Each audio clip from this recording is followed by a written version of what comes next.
Silver Doctors, live on air. It is Monday morning, the seventh day of the month of October, and my name is Mike. I'm with my better half, Mr. Paul Half Dollar. Paul, how you doing, my friend? Doing good today, Mike. How you doing? Happy Monday to you there. Same to you as well. Happy Monday to all those that are tuning in. And a lot of things worthy of our time and attention today, so we're going to try to touch as much of it as we can. As Okay. always, for those that are tuning in, definitely let us know where you're watching from, and we'll acknowledge your presence. And then also, there's a number, 567-336-0844. Give us a call, and we can definitely get you on here, and you can let your voice be heard. So with that being the case, welcome to this live stream. And we'll kick it off with a subject matter that's really important. But yeah, let me acknowledge a couple people's presence first.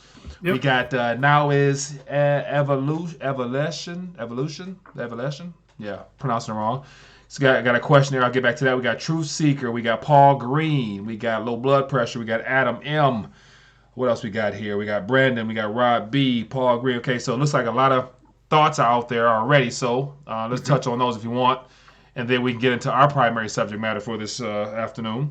So the very first one, it says corrupt politicians, greedy bankers, and bought and paid for rating agencies. I mean, what could possibly go wrong?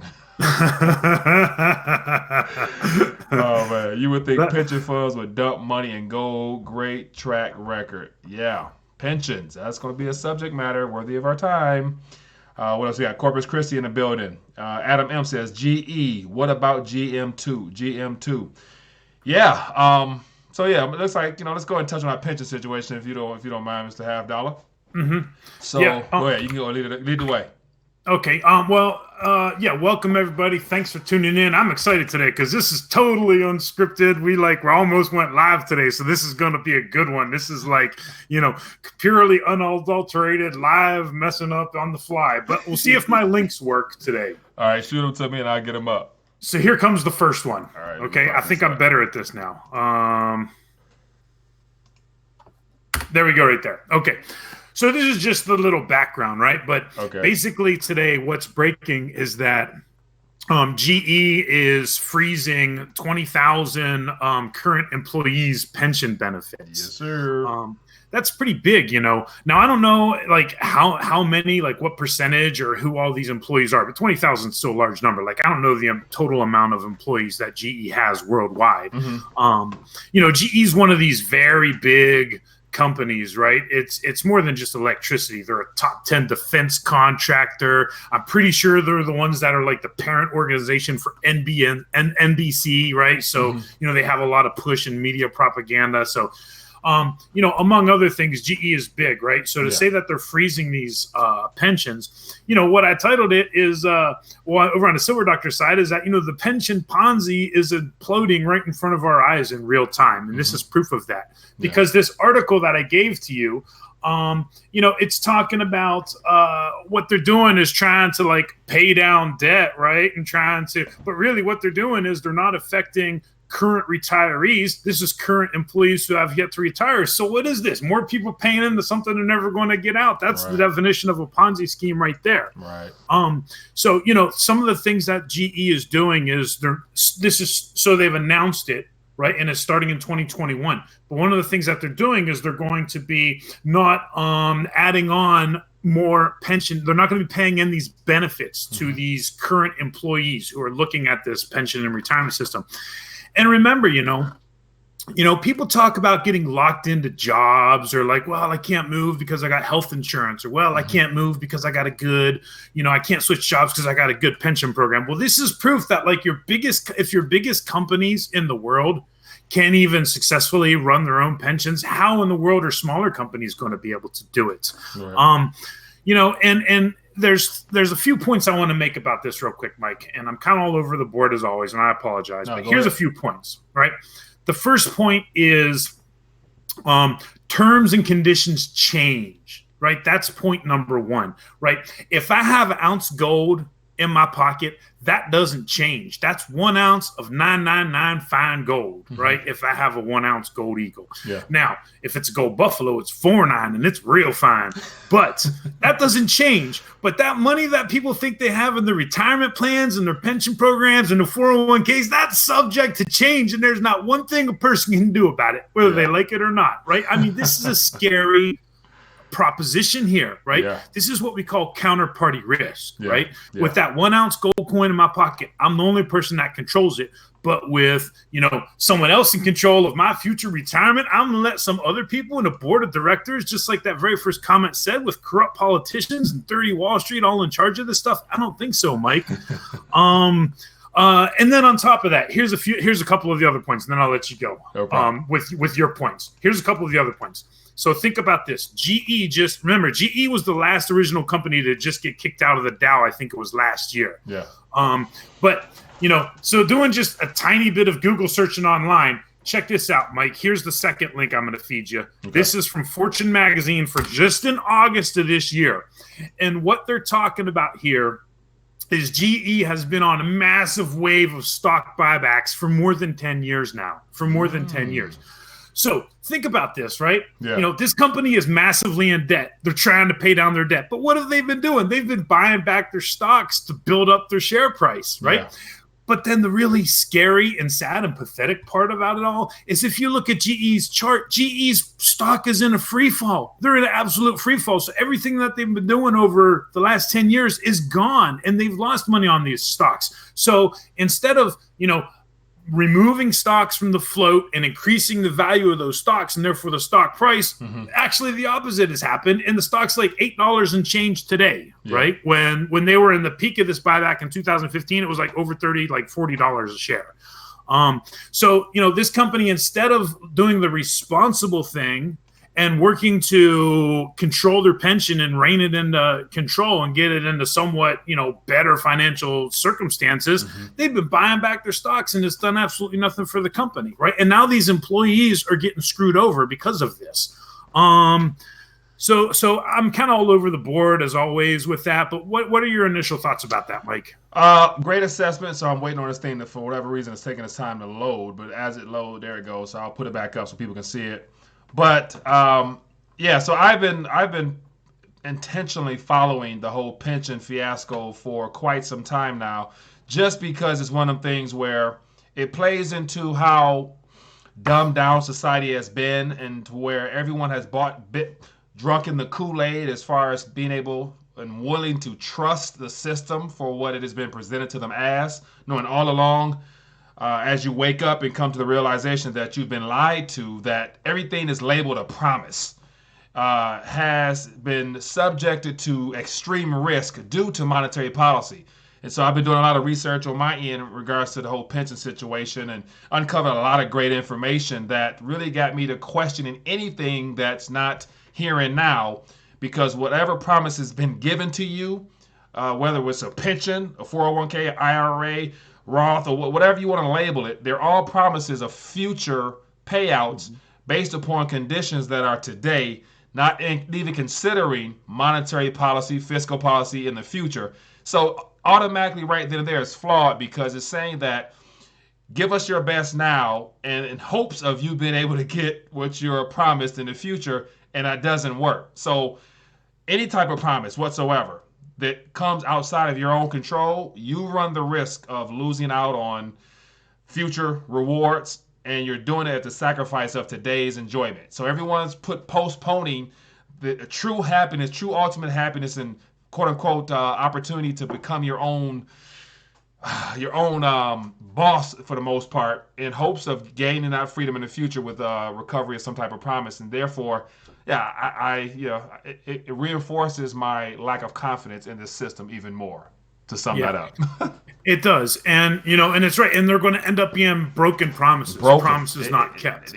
All of them. There's no way around those promises, because they're given by another party that also has so many different counterparties in between. You realizing that promise, the system is not designed for that. And people are going to experience that right now. So, and that goes back to my whole thesis, in the most part, that the next decade will be a decade of crisis because we're witnessing the implosion of our monetary system because of the debt-based model is being exposed for what it was originally designed to do, which is to drain the system and to drain productive activity as well as currency and money and everything from the citizens today. They weren't thinking about the future 100 years ago when the Federal Reserve came in existence.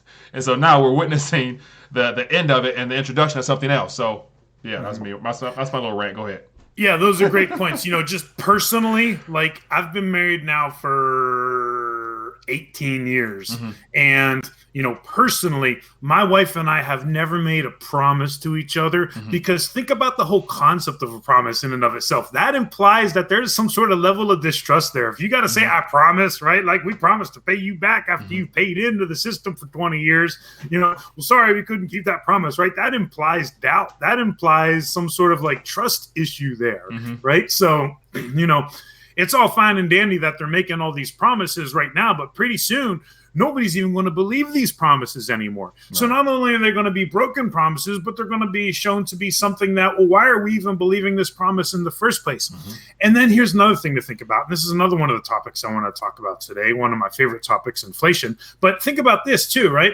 And, this is not starting with GE. GE is just the latest, right? I remember, I think it was like the Central State Truckers Union, or I can't remember exactly who it was, but, there's already government and private pensions that are cutting payouts, right, to the retirees. And on top of that, the government understates inflation, right? So not only is the pension not keeping up with inflation, but it's getting cut, so it's making that even worse. There was another thought that I was going with there, but did you have anything to add on to that, Mike? No. So, in regards to pensions, like as I mentioned, like it's not by coincidence that this subject matter happens to hit or become mainstream news on Monday morning. Because over the weekend I was doing some investigative work on my end just to get a better understanding of how the pension crisis originated, and it came to the limelight in 1961, 1962 with the automotive manufacturer called Studebaker.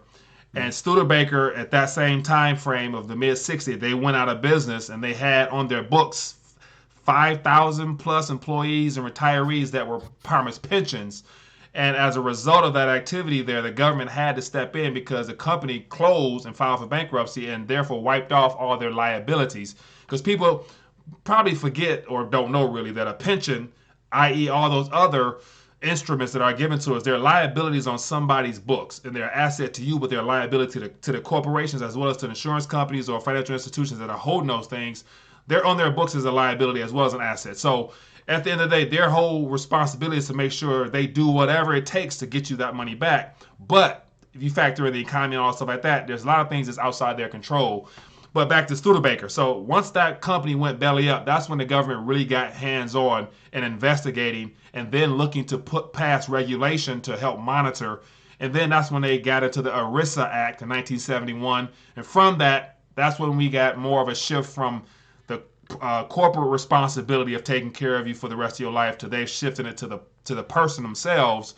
And that's how we got into more financial products. And the next one they rolled out was the IRA. And then it goes on and yeah, so I uncovered a lot of interesting things that makes me question those as well because they weren't a solution to a problem. They were a spinoff to a dying problem at that current moment. And then we got all those other instruments that came right after that. So, and I got some stuff I'm going to pull up, but I'll let you go rant because I want to find That's great. That is absolutely great because that's going to roll into another topic that I want to talk about today too. So it's absolutely great that you're talking about how it's all this like spin-off stuff. So I want to talk about that when we get to gold and silver. Yes, this is the key point that I want to bring about is that this is called counterparty risk, right? This is the fact that, if you work for GM for 30 years, your livelihood is in that company, right? I mean, nobody works for any company for 30 years anymore. I mean, it's rare now, right? But, people generally speaking work their whole lives with these companies. And, but your risk is dependent on the company, just like you said. So, if we don't take matters into our own hands and, take the responsibility to look after our own financial well-being, and if we let somebody else have that risk, man, that's a lot of risk that I don't want somebody else to have over me. It is a lot of risk. And so I want to So and here's a let me pull this up here. I'm trying to find this. I'm trying to find this website that. Okay, let me see.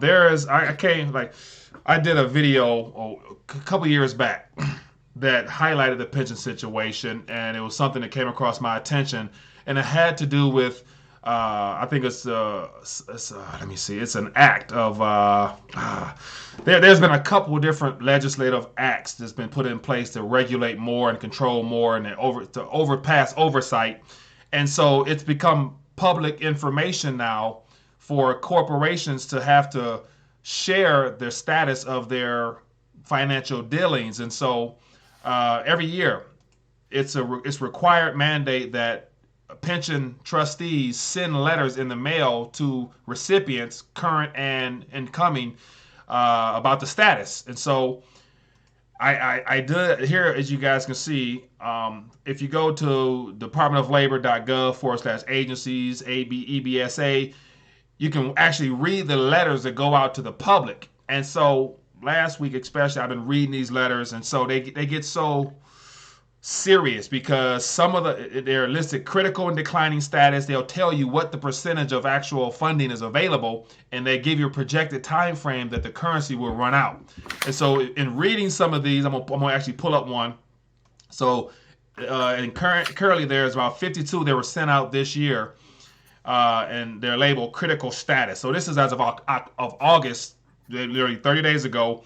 And just reading these things, you get an idea as to how bad the situation is. And imagine if you were on the receiving end of one of these letters. Mm-hmm. If you all of a sudden went to your mailbox, you opened this letter up and read that, here's one here, it says, the plan is considered to be in critical and declining status because it has a funding or liquidity problem or both. More specifically, the plan's actuary has determined that the plan is projected to have an accumulated funding deficiency within the next 9 plan years, and its funded percentage is less than 80%. It says the PBGC, which is a corporation that came about as a part of this pension situation, says that by the year 2033, it will be insolvent. So basically, you have 13 to 14 years, or however long, before this particular plan for the Bricklayers Local 955 pension plan, which could probably have 3, 4, 5, 6,000 people in it. They're saying basically in 14 years or so. And this is according to their calculations. And we always know that when they give you a number, cut that in half because they're not really factoring in economic conditions. So within 6 or 7 years, which puts you in that next decade time frame, thousands of people will actually be cut or get nothing. So and it's listen, Paul, it's thousands of letters. Like you can read through them all, and it just touches my heart because I'm thinking like people had no clue this was coming. But that's my rant, man. Yeah, and you make a great point about conditions because I guarantee you all of that stuff is like assuming just normal business conditions, right? Normal. They're not real. That's not taking into consideration the fact that we've had artificial stimulus pumping up this stock market bubble for the last 10 years. Yeah. Right, and pushing down interest rates. Yeah. So that's the other thing, right? The bonds are going to implode because as they're steadily buying these bonds at a lower and lower yield, yields are going to spike and the capital gain loss is just going to be tremendous when these pension plans are in these bond funds too. So it's just going to be nasty all the way around, Mike. There was one more point I wanted to make about that. Go ahead. And this goes back to, I guess, the Dallas Police and Fire Department or Dallas Police. I can't remember exactly what the exact term is. Mm-hmm. But a couple years back, right, they were having a major problem in Dallas. And the same thing is going to happen with GE. Watch the same exact thing because they're offering early retirements and they're offering early buyouts. Well, guess what? If you're an employee there and you've worked for 20 years, you're going to take that because would you rather have money now as an early buyout or would you chance it? I'm not going to chance that. So people are going to retire early and pull that money. Well, watch this. Here's the problem. Here's a 50-50 catch with that. And this is where anywhere it go, ultimately, more than likely you're on the losing end because, whether you take the buyout or if you take the chance and receive as much as you can, anywhere it go, more than likely you've dedicated your life towards just focusing on your particular craft or skill, and you haven't acquired any type of literacy or monetary literacy or financial literacy to be able to know what's best with that. So even if you get a chunk of change up front, all they're going to do is turn it over to somebody else, i.e. a certified financial planner or whatever, which is a job which somebody has, and all they basically do, not to knock them, but they put you into more financial products. Yeah. And so never will they be able to say, hey, go get your weight up, go buy something tangible, physical. They may recommend that, but it's not the norm, because that's not a part of how they make their money. And so in a chat here a while back, somebody asked a question about why. It says, we got Paul Green, it says, why don't pension funds hold money in gold? It's like a guaranteed return.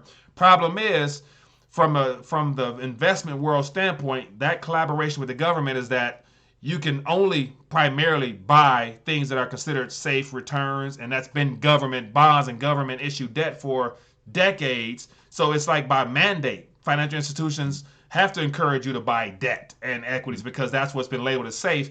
But that's a part of the system. It was designed to force you into things that props it up, and to keep your currency in the system. And so they can never really recommend buying physical, because they can't make money. They can't profit off you holding physical, only ETFs and paper stuff. So yes. Plus, on top of that, if you have, if your pension fund is supposedly yielding 7% or whatever crazy amount they estimate every year, traditionally gold's not yielding anything, so they wouldn't have that just based on the pure math, right? Mm-hmm. Because it's going to bring down that percentage that they're going to get in the returns. Yeah. Because there's two parts to every savings, and that's one is the capital and one is what is the rate of return. Mm-hmm. So where gold does not have an interest rate per se, it's still keeping up with inflation, and it's still got that capital appreciation potential to it, which I think is going to be spectacular. And then just one more note about this counterparty risk, and I'm going to send you this. Have you been using my links that I'm sending you? Yes, I've been popping them up. Okay, let me show you this right here. This is an article that I wrote on September 3rd. Have you been following what's going on in Hong Kong? A little bit. I've been more so following because of the whole facial recognition stuff, and then been told they can't wear masks to protest. I'm thinking that really got me more involved, because so yes and no. And then there was some teenager that got shot point blank in the chest by a cop last week and died. The first protester that they captured on film that got shot. I didn't see that part. But just crazy. So it's still complete and utter total chaos, right? Mm-hmm. This is what I want to bring about counterparty risk. With this article, scroll down a little bit until the second set of stuff that has yellow highlight. And I'm just going to read that because I want you – it's amazing. I'm going to read it word for word. Okay, right there. The Brinks Global Service Contract. No, a little bit more. So listen to this, right? So think about this. This is Brinks Global Service Contract for storing gold, and Brinks stores gold in Hong Kong. Okay? So listen to this. Brinks will not be held liable for loss or damage to your property, or damage, liability, or expense directly or indirectly caused, contributed, or occasioned, happening through, resulting from, or in consequence of any of the following: war, civil war, revolution, rebellion, insurrection, or civil strife, or any hostile act, or against a belligerent power. I mean, basically, everybody could lose all their gold in Hong Kong. They go, civil unrest. I mean, I don't know. Our hands are clean here. Read the terms and conditions. Right? I mean, this is that whole thing about counterparty risk. It's not just about blow your mind. Oh, my goodness. Last week, we were talking about how everything, it might have been 2 weeks ago, but we were talking about how everything is set up in the business's favor. And the little guy never has anything to his benefit. And here's a perfect example of that right there. Yeah. So, even if you say and here's where I'm going with that, right? Because this is what I do, right? I don't just, talk about this. I'm not hypocritical like that. I practice what I preach, right? Mm-hmm. Although the weird thing is that I lost all of my stash. I was going down the river the other day and my boat sank and my stack was on it. I'm never going to find that now. But anyway, the one thing that I want to say is if you bring your money out of the retirement system or the pension system and vault it somewhere in some foreign jurisdiction, that's also got counterparty risk, right? Mm-hmm. So if we get down your dollars under the mattress, that's got inflation risk, counterparty risk of the U.S. government. So the only things in the world that really don't have counterparty risk when it comes to an investment is gold and silver in your hand. Mm-hmm. That's the last thing I wanted to say about that. Any thoughts on that there, Mike? Yeah, that makes perfect sense. And so, and typically, I label myself. I like to be somewhat of a spiritual man. So I want to just chime in on that because you said the only thing is what you actually have in your hand, and to take it even deeper than that, because primarily our subject matter is about monetary, aka financial information, relative to how to preserve your wealth. We're talking solely financial matters, but yet we're getting to the point where it goes a lot deeper than that. It goes a lot to more of your core, to your belief system, because all this is ultimately going to challenge your current paradigm and your way of thinking. So think about this. If your entire life has been built upon this system of thought about what's labeled safe, job security, I mean, all those things like that we've been taught and bred to believe, if that is all of a sudden brought to a halt or shaken drastically, you lose your job, you lose your pension, people in their lives. People become, because if your life is based upon a digit, we've been taught to seek to pursue a retirement amount. And so they throw out all types of statistics. You need 1.5, 2.3 point, whatever the arbitrary number is. We've been taught to look for a number. We're reaching a point now, because of this restructuring of our entire monetary system, a number will not cut it. So if you're basing your life upon a number, in Paul, even and this is just my personal opinion, even in a certain amount of weight, if that's the only two things you're counting on, you're still in trouble, because you need something greater than that, and that boils down to your belief system, your faith, your structure. And then I'm even to this point now in my life, as I dive deeper into this, about really uncovering your unique gifting.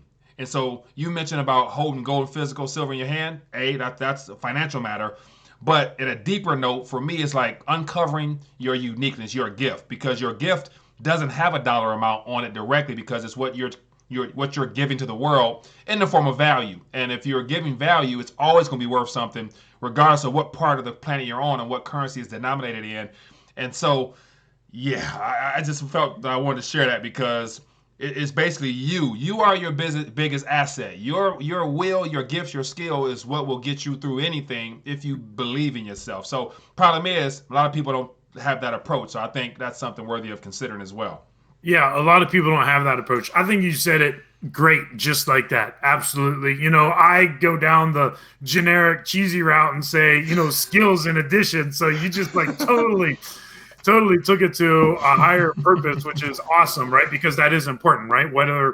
Somebody has to have a belief structure, whether it's a Christian belief structure, whether it's a Hindu belief structure, whatever it is. Yeah. These things help a person, because it helps a person with the clarity and go down the right ways. And I've got a problem. How should I approach this? And also, like, just those immediate support structures as well, like family, being able to develop with your family and being able to open to adapt to the changes that are coming. All of these things. Well said. You said that. And along with that, it gives you hope.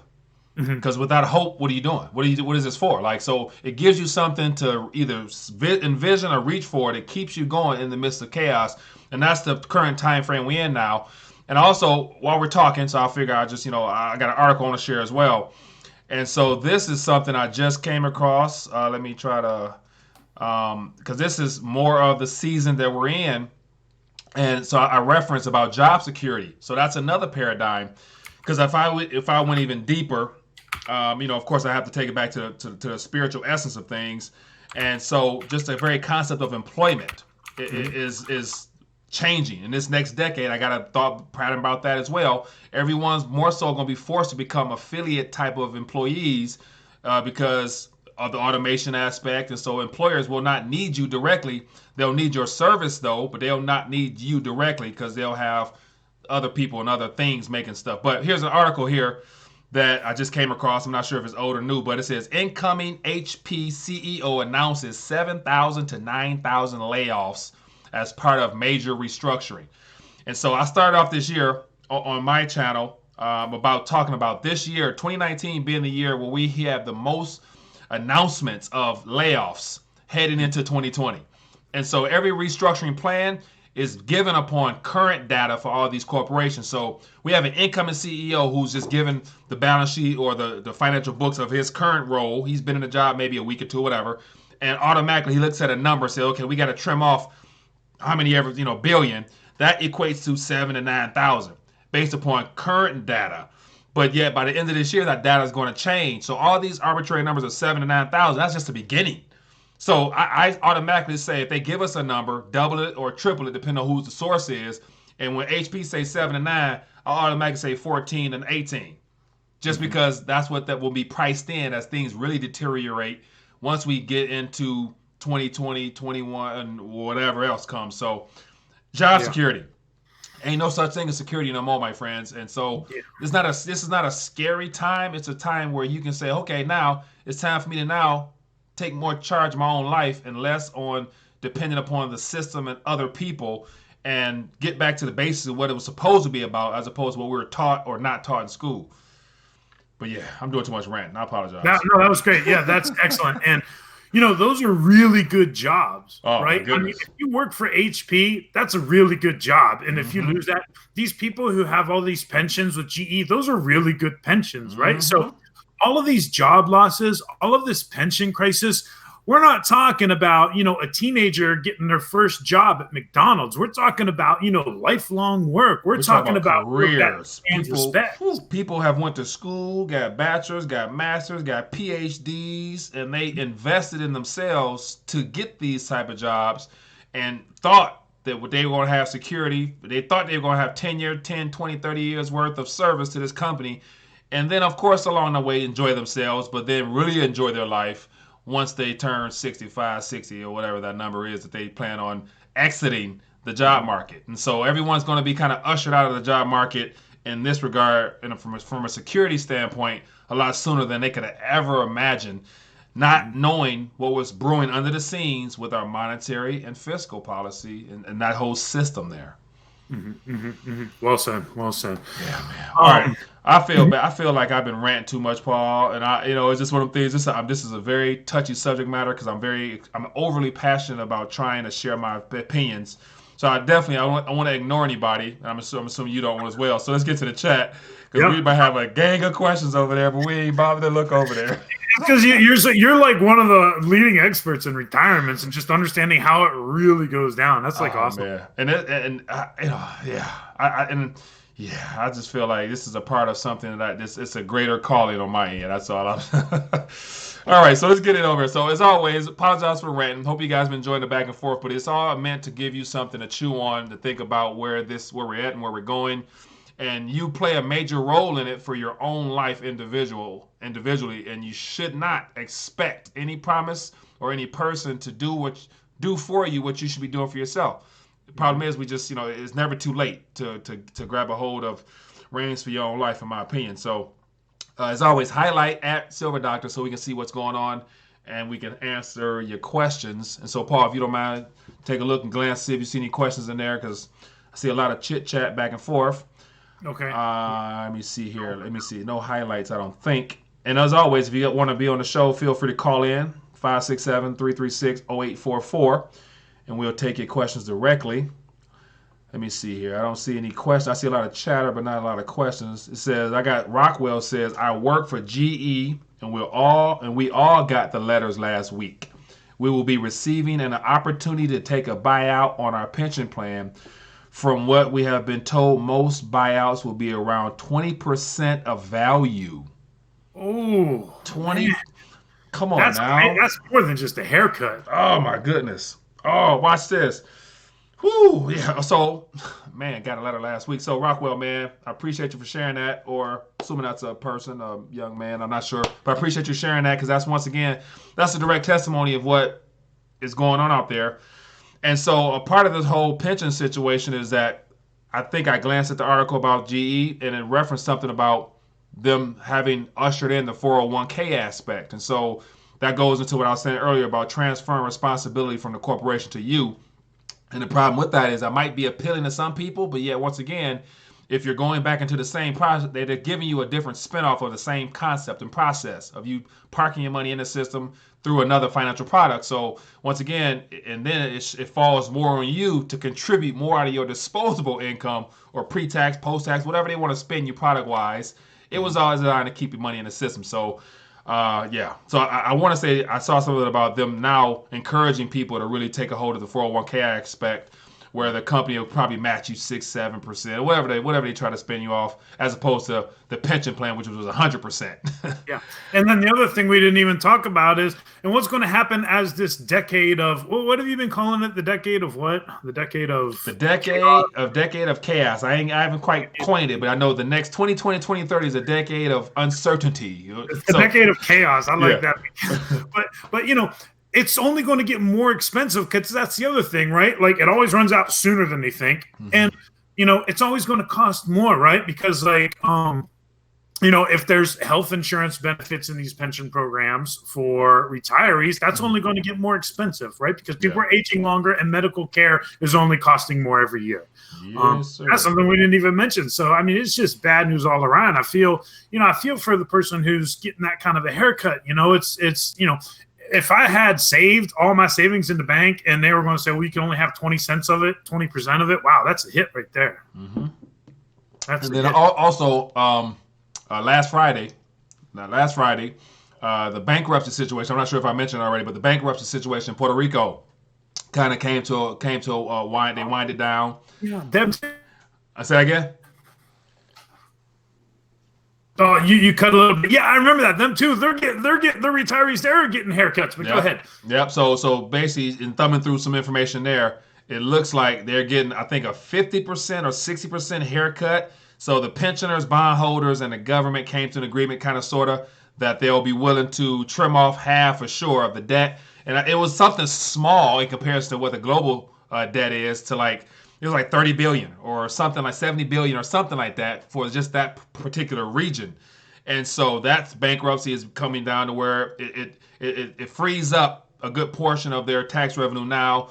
And so, pensioners, haircut. I mean, haircuts is coming for everybody, whether you want it or not.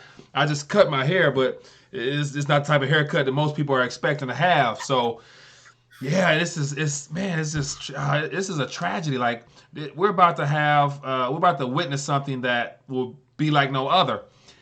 And I'm gonna start ranting, but I wanna point people back to a direction. And so, over this past weekend, as I mentioned, for those that might be tuning in, I did some research on my end. As always, I'm always investigating stuff, and so I came across a documentary that I found in the archives. I wasn't even supposed to find, but I found it.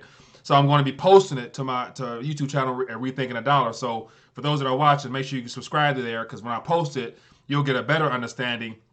But it's a documentary that came out decades ago about pensions. And it literally brought tears to my eyes. You know what I'm saying? Like, I mean, I'm not a soft guy. I'm not a macho guy. But that's how passionate I was, and how much pain I felt in watching that that movie about the losses that were taken. This was decades ago. So I'm thinking, like, man, like, this was a small group. It was the baby boomers' parents that took the hit. And I'm thinking, like, now the baby boomers themselves are on the same line to receive a good piece of what their parents got towards the end of the unraveling of the pension system as a result of the Great Society deal that Lyndon B. Johnson put into play, which all of a sudden happened to coincide with the linking of gold to our currency at the same time. And then inflation took off in the 70s. So, man, this stuff goes a lot deeper. It goes beyond my head. But definitely, the documentary you guys are going to want to see. So I'm going to post it at Rethinking a Dollar for those that, might want to check it out, because you have to see it, and you will definitely be moved the way I was. So, yeah, I'm tired of ranting, Paul. I apologize for ranting, man. I apologize. Well, we've been going for 38 minutes, and I want to bring up two more topics, so we got to keep pushing. We got to go. Keep it going. But the other one is just as equally bad. Like, this is equally bad news. No more bad news. Inflation. I want to talk about inflation because, the government doesn't count in food and energy prices because they're volatile, right? I'm going to send you, they strip that out when they go off of their number. But, some of the numbers have it, some don't. But, okay, I'm going to send you this. See if you can open this up. And I really hope it does, because it's a search. It's not a search. Well, it's kind of like a search. Anyway, this is from archive.org. Have you ever used the Wayback Machine? The Wayback Machine. Yeah. The Wayback Machine is cool. The Wayback Machine crawls out and it takes like snapshots of websites at a certain day and time. Okay. So if that opens up, let me know what you see. It did open up, and it looks like a menu at a restaurant.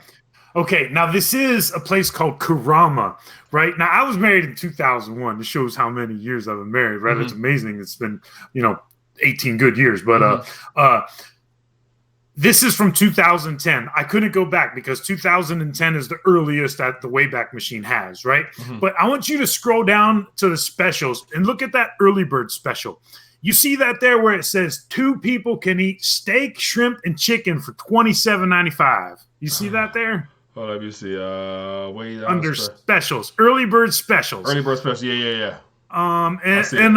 So this is one of those Japanese steakhouses. You ever go to these Japanese steakhouses where they like cook it up and they do the show in front of you and they like throw the chicken at you and you got to catch it in your mouth and they like the onions on volcano on fire and stuff like that. Yeah. I don't know. I love those restaurants for some reason. I just think the food tastes really good there. And I eat them all around the country. This very specific restaurant is the restaurant we used to eat at when we were married for the first few years when we were living in North Carolina. Okay. Called Karama. They had, and this was my point. I can't go back further to prove this because it only goes back to 2010. But in the earlier 2000s, it was even much cheaper. I want to say it was $22.95, but I cannot remember. But I know it was cheaper than $28. Yeah. Now, sorry to cut you off, but it was much cheaper for the same items. Everything was the same. I'm assuming the steak didn't get no better, and it didn't get no better as far as the quality of it. It's the same quality of food. Good, it tastes good. Yes. Price was cheaper. Yes. All right, go ahead. Yes, I mean it's the same Japanese steakhouse, fried rice, hibachi vegetables, steak, shrimp, all that good stuff, right? Mm-hmm. So it's the exact same meal, right? It cost $28 for two people. Back in 2010. Yeah. Now, yesterday we went to the Japanese steakhouse, Mike. It was just me, my wife, my son, and we moved over the summer. So there's a new one that we hadn't tried out, so we wanted to try it out. Mike, 3 people, no drinks, right? Just water only. For some reason, I am cheap, but I also do like just water at a restaurant. Yeah. 3 people, water only, $120, Mike. $120. Mike, and I'm not living in like Los Angeles or New York, you know what I mean? It's not like I live in a place with an expensive cost of living. Yeah. So 3 people, $120. On top of that, right? Like that's no drinks, and they're not like you said, it's not a better meal. We didn't get steak and shrimp, right? All we got was steak and chicken, right? My son got shrimp, but we got steak and chicken. My wife got steak and chicken. My son got steak and shrimp. But they're doing little things now where like there's no specials anymore. You ask what the special is, they look at you and they're like, what do you mean? What's the special? It's like, people don't understand that restaurants used to have these things called specials, right? Mm-hmm. And there's no special anymore. It's full price. They're even charging like, if you want the rice, like the fancy rice that they do on the grill when they like break the eggs and throw the eggs around and stuff like that, that's extra now. If you want that sauce, you dip it in that they usually just give you, that's extra now. It's like everything is extra now. So $120. So we've gone from less than $30, right, for 2 people in 2010 to $120 for 3 people in 2019. Yeah. That is massive, massive inflation, Mike. Yeah, so I got a similar story. So I think it was this Friday, me and my wife went out for like a little happy hour type of situation. And I'm noticing it. And of course, I'm conscientious of just denominations of anything just because I just like to keep record for myself, same way you do. And I'm thinking like, man, I remember back in my teenage years, prior to being married or whatever, a date night, Friday night, take your little honey out or whatever. And, it was like literally maybe $20 at that time could go a long way. I could put some gas in the car, feed me, feed her, and have some money for a movie for $20, $25. Now I'm thinking like just to sit down at a restaurant, it's $50 or our meals. Then you factor in the drinks and you factor in the tip. No matter what we do, I'm spending $75. Yes. That's just for 2 people. Yes. So I've witnessed the cost of enjoyment on a Friday night over the last 20 plus some years. It has tripled primarily, and I'm not doing much. I'm in Detroit area, so yeah. So I just wanted to bring that up because I like talking about inflation because it's such a lie that we're being told. And President Trump says there's no inflation. Well, I did half-dollar pay $120 yesterday for some steak and chicken at a Japanese steakhouse. It's like the inflation is just through the roof. And that gets back to this pension and retirement crisis that we started today's episode with, right? Because not only are people going to start getting those haircuts and starting to have to accept less money on that pension, but prices are going up. So it's a double whammy here, Mike. And I feel so bad about it, but at the end, who is to fault here? Is it the government to fault? Because my daughter sent me something saying schools are getting rid of clocks, because kids don't know how to tell time anymore. I'm like, well, can't the school teach them how to tell time? I mean, it's like everything is so completely backwards in our society right now. Oh, man, that's not good news. I mean, a school can't teach children how to tell time on a clock, so they got rid of the clocks. You know, it's like, come on, Mike. Oh my goodness. I don't know where this is. I don't know. Man, we're in interesting times, man, I must say the least. So, yeah. Let's check in with the chat, man. Let's talk to some people. Let's check in with the chat, and I have one more topic after that too. So. Okay, go ahead. So let me see. It says, "Do you guys keep the? Did you get to keep the plates?" They're talking about the Japanese sushi plate. No, and they charge $7 if you want to share. $7 if you want to share your meal, because you know they give you like more than you can eat, right? Yeah. But they charge $7 for a plate if you want to share. Yeah, Johnny Doe goes back and says 45-cent Whoppers were better quality. My goodness. So think about just the fast food cost. I remember, and this is just me going up memory lane, but when Rallies or Checkers came out in 1991-92 time frame here in Detroit, and a regular combo meal was $1.99. You got a small burger, I think it was a Big Buford, a fry, and a drink for $1.99. And every day after school, I remember going to get me a Big Buford because I love them rally fries. Fast forward now, I took my kids there. It was like $9.99. Yeah. I used to get the 2 cheeseburger meal at McDonald's for $1.99. And that brings me up to another point. I got to say this real quick. Yeah.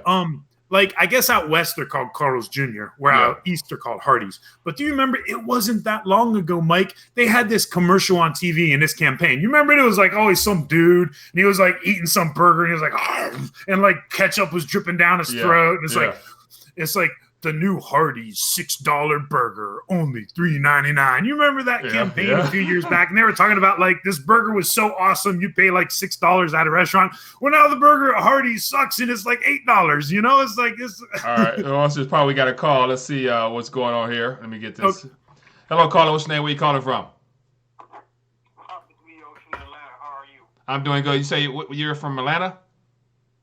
Yeah, in Atlanta. All right. What's on your mind, my friend? Thanks for calling in. I wanted $50 to kind of elaborate a little bit more on the statement you made at the beginning about counterparty risk, because a lot of people, as it relates to debt forgiveness, a lot of people don't realize that on the other side of any type of contract or arrangement, that there is going to be a loser and a winner. Yeah. And even if a person has some sort of debt forgiveness, the creditor is the one who's going to lose. Yeah. And it's just a huge mess that it's not easily solved, because at some point everybody wants to be made whole. Mm-hmm. And when you look at a situation where a contract fails, it's almost where no one's going to be made whole. And what happens after that? What's the contract really worth? Kind of like Jim Sinclair's point. But what's the contract really worth if neither side can fulfill its obligation? So if he could he expound upon that a little bit more? That was my question. Sounds good. $50. Touch on it. Yeah, that's great. And I think that the caller, I forgot his name. I couldn't catch his name. But I think that the caller made the point the best himself, because exactly right.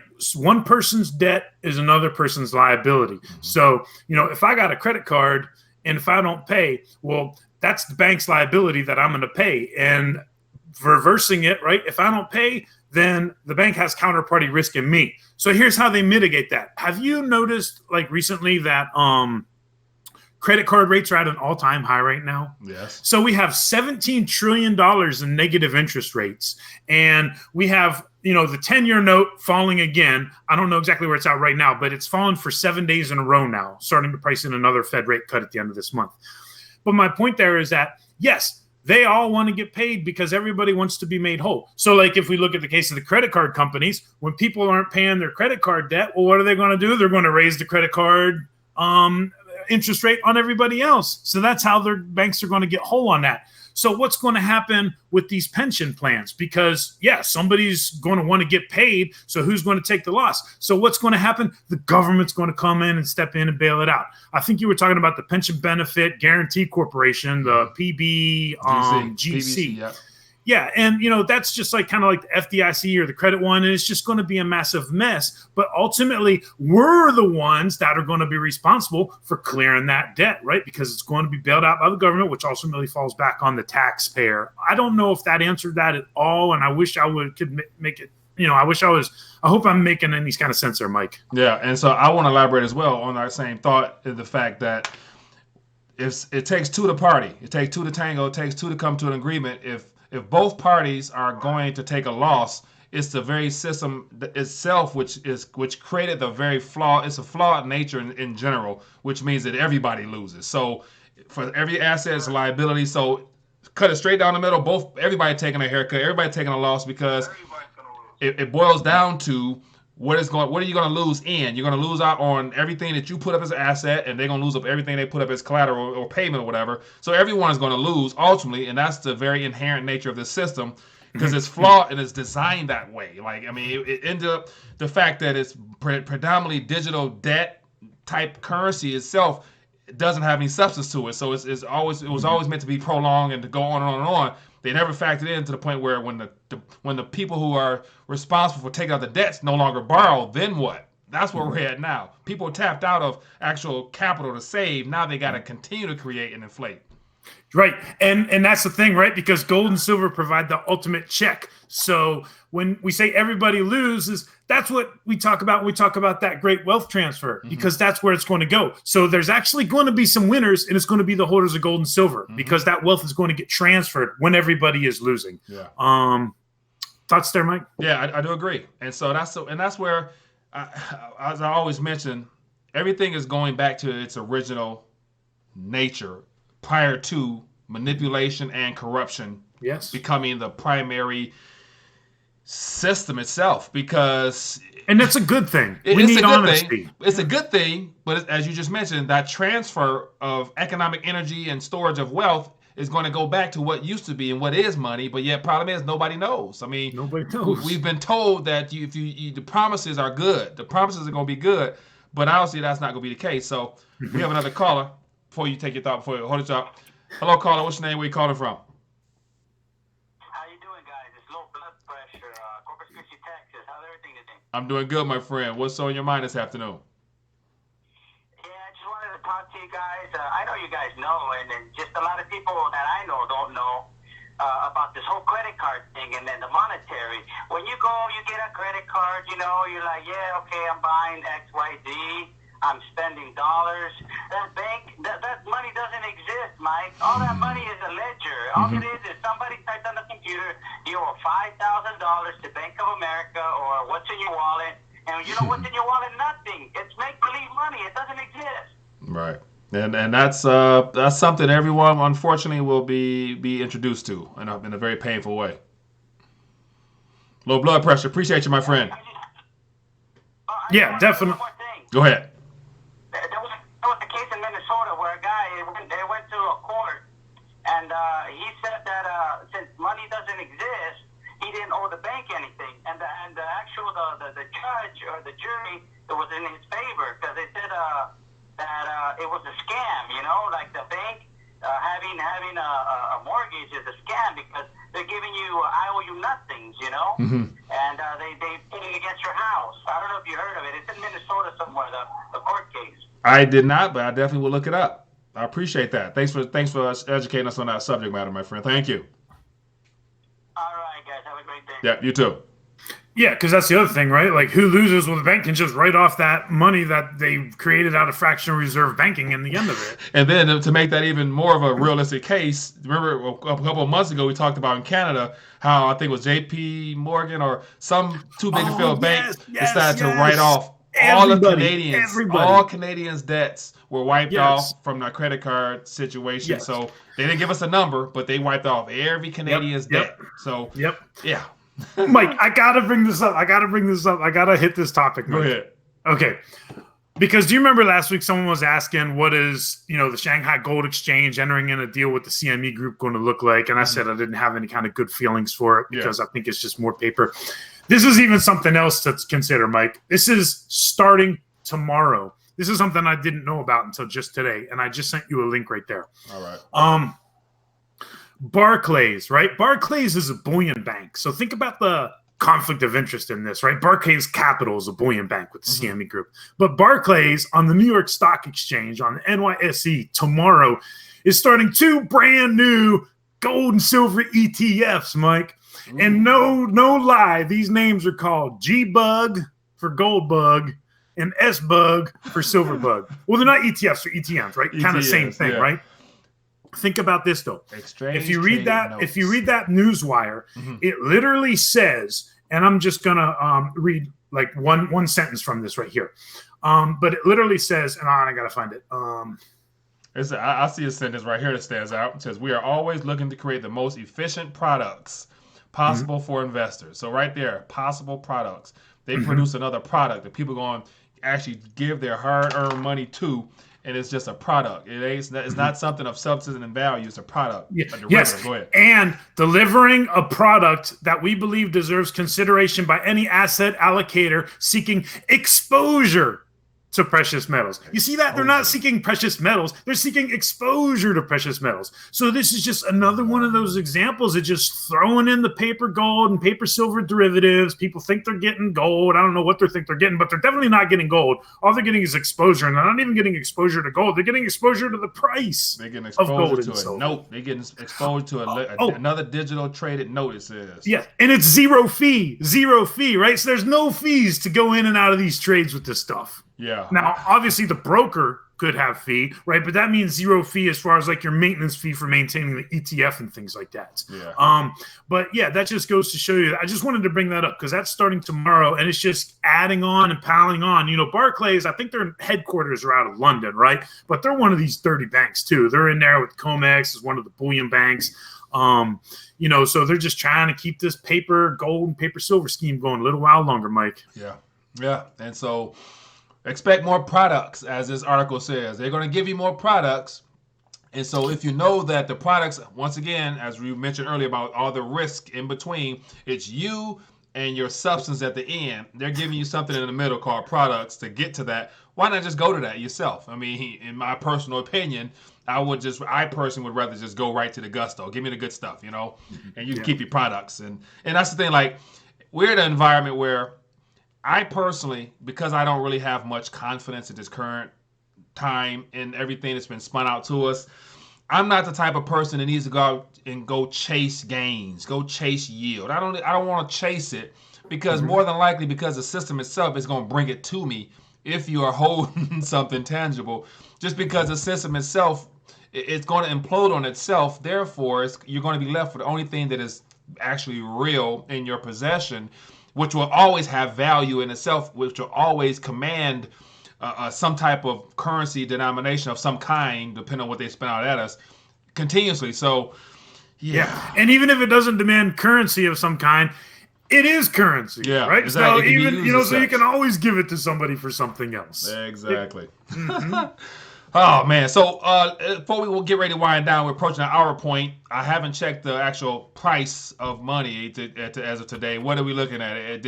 As a result of the whole closure of the Chinese markets last week, did we get any type of realization of any type of price shifts or anything? No, we're the very first support levels that I've been looking for to hold this whole time. We're at right above 1,500 in gold and 1,750 in silver. So these are those stout supports. I've been looking for them to come in and smash. So I've been wrong where they hadn't brought silver down to 1,625 like I thought they would, and they didn't bring gold down to the lower 14s into the upper 13s. Yeah. So that's a good thing. But I still don't feel good, even though Shanghai's reopening tomorrow. And one of the reasons is just those technical reasons there on the gold chart, because I know it's so manipulated, and the technicals I don't think are mattering too much right now. But people wouldn't look at the gold chart and scream and say that it's screaming oversold just yet. Yeah. So my point with that is as far as a technical trader standpoint, you don't have a whole lot of wanting to come in just yet and buy up all this stuff, because the RSI is still showing that unless of course we get a lower high and then we have a positive divergence in the technicals. But other than that, we'll see. Shanghai reopens tomorrow, which would be tonight, right? So it might be some interesting movement tonight one way or another. It's nice to see gold and silver hanging in here, treading water at these support levels, because these are important levels. It's 1,500 and 17. And then I think that once Shanghai does reopen and the groove gets back in as we move through the rest of this week, I think the rally could start as early as this week going forward here. Yeah, interesting. All right, well, with that being the case, we're on an hour point. As always, everyone, we appreciate you taking time to spend with us this afternoon. And if you've enjoyed the back and forth, and because I think a lot of great insight was shared today, and so if you came in late or came in at the beginning, you got a chance to hear it. If you are catching it late, go back and watch the replay. I think it'd be well worth your time, because we covered and showed a lot of articles that are not necessarily our opinions, because as you can tell from GE, what they're doing, the stuff we're talking about is, it's real. Yes. And so, as always, give us a thumbs up if you enjoyed the back and forth right beneath this video here. Hit that little button. Share this video so more people can find out about it. And definitely, if you guys are new to the channel, subscribe. And as always, social media-wise, there's links down below to connect with us, because I do a lot of things outside of this.